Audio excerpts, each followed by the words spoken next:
Mesa da Palavra. Nossas reflexões para o Evangelho do 23º domingo do Tempo Comum, 8 de setembro de 2024. Jesus faz bem todas as coisas e nos faz escutar. Havia faz muito tempo um programa de humor na televisão que possuía dentre os seus personagens um ator no papel de uma velha surda. Fazia rir num estilo que hoje seria visto como politicamente incorreto. Isso se dava a partir do mau entendimento daquilo que era falado por quem com ele contracenava. Tudo o que ouvia era compreendido de maneira distinta e equivocada, provocando situações absurdas. Em relação à palavra de Deus, precisamos verificar de vez em quando se também não estamos assim. Ele nos fala uma coisa e, como nem sempre nos colocamos atentos, terminamos entendendo outra muito diferente. Estamos diante de mais um milagre de Jesus. Por conta dele, mesmo com o pedido de reserva em relação ao fato, todos o comentavam, impressionados, dizendo: ele tem feito bem todas as coisas. Num tempo em que tudo é feito na correria e sem muito cuidado, onde, para gerar consumo, se privilegia mais a quantidade em detrimento da qualidade, é bom nos voltarmos para o Senhor e observá-lo em seus atos. O milagre não pode ser visto como algo que tem fim em si mesmo. Ele está sempre a nos remeter para uma realidade maior, mais rica e profunda. Não é sem motivo que João nunca o chama assim. Diz-nos ser um sinal. Ninguém se põe boquiaberto frente a um semáforo, maravilhado com ele. Para-se diante do semáforo quando está vermelho, a nos afirmar a impossibilidade da passagem, e depois se segue simplesmente quando ele se torna verde. Aqui, nesse sinal de Jesus em Marcos, 3 aspectos remetem-me para realidades mais profundas. Reflito com vocês sobre eles. Primeiro, Jesus retira o surdo do meio do povo. Poderia ter concretizado o sinal em meio à turba, mas opta por se afastar com o doente. A multidão é barulhenta, reage em bloco aos estímulos e por isso tem dificuldades de perceber o sentido maior do milagre. Poderá ficar presa somente às aparências dele. Nosso Senhor, para que o sinal seja símbolo de algo muito maior e significativo, sai, num gesto de cuidado, do meio de toda aquela gente, para então poder curá-lo. É preciso haver algum tipo de silêncio para que a sua palavra seja realmente escutada. Gritada em meio ao povão, estará presente o risco do mau entendimento, como sempre ocorria com a idosa surda da TV.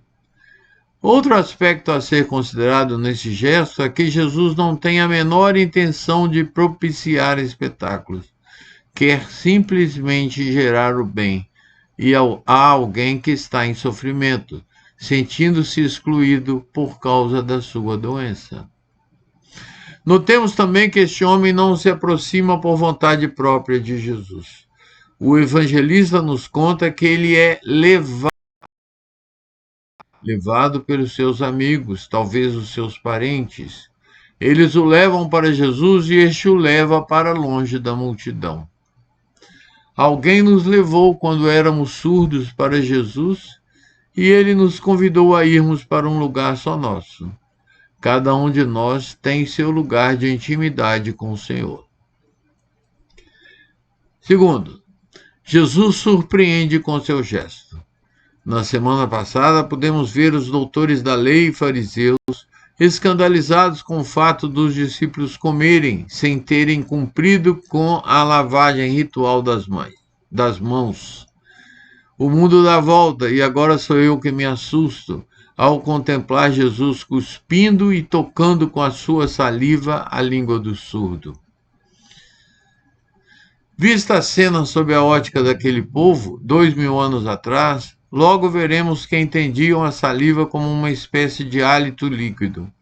O sopro, lembramos-nos aqui de uma das cenas da criação lá no Gênesis, é que dá vida. A saliva, Marcos quer nos mostrar, contém nela o princípio vital e criativo. Ao agir assim, Jesus está reivindicando o sentido da audição e da fala daquele pobre sofredor.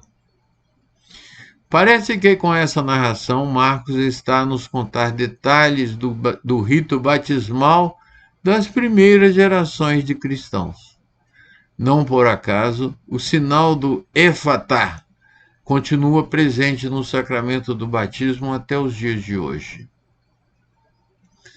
Ser discípulo é ser tocado por Jesus, e isto é feito nos dias atuais pelo ministro do sacramento, ao impor a mão sobre o batizando.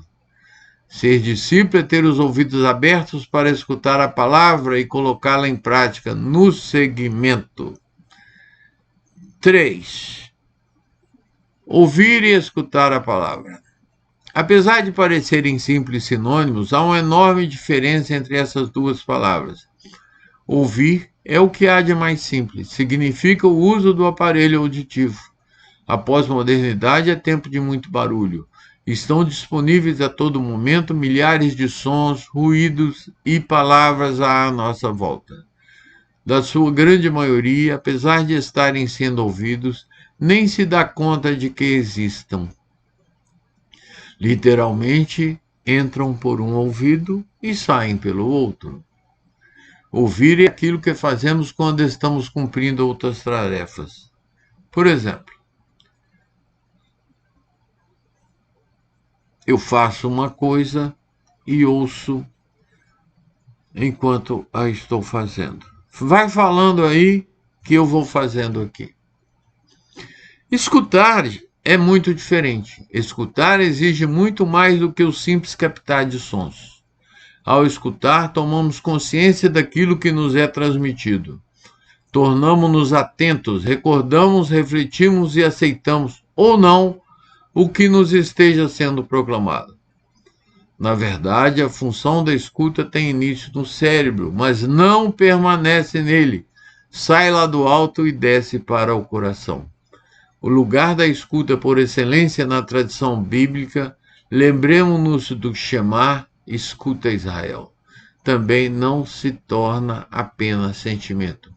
A escuta se faz concreta na ação. Só há escuta real do Senhor se vem acompanhada de alguma transformação. Escuta que só gera intenção é bem provável que esteja bem mais fixada à dinâmica do ouvir. Sem dúvida que, como seguidores de Jesus, também somos sacados carinhosamente da multidão e tocados por ele. A palavra que sai da sua boca, passando pelo seu hálito líquido, chega até nós. Somos como discípulos, aqueles que mais do que ter aparelhos auditivos, são capazes também de escutar o Senhor. A palavra saída do Senhor torna-se para nós alimento fundamental para a vida cristã. É nada mais nada menos do que um dos dois pães básicos nos quais Jesus se faz plenamente presente na humanidade. Duas comidas a nos inserir concretamente em Deus, no mistério da sua vida. O pão eucarístico e o pão da palavra.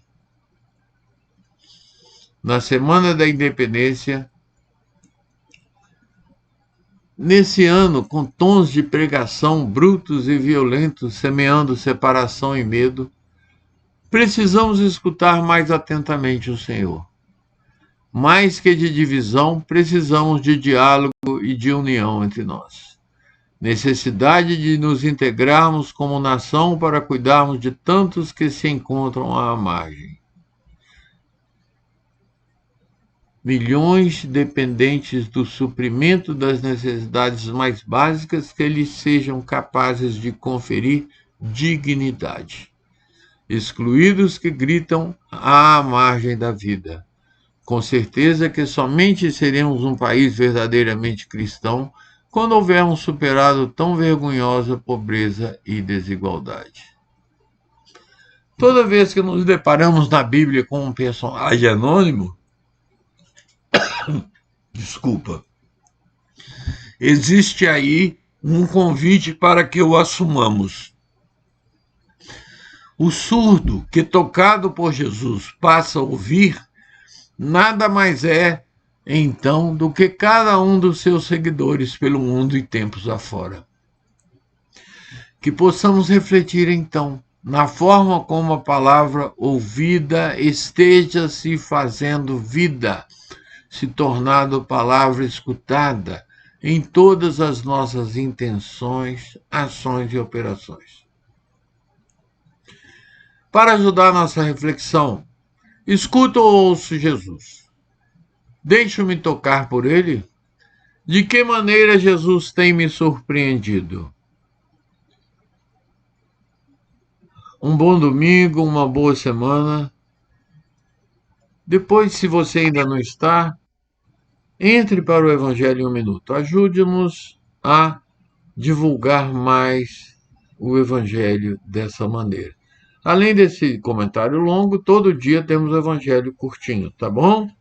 Tchau, gente. Boa semana.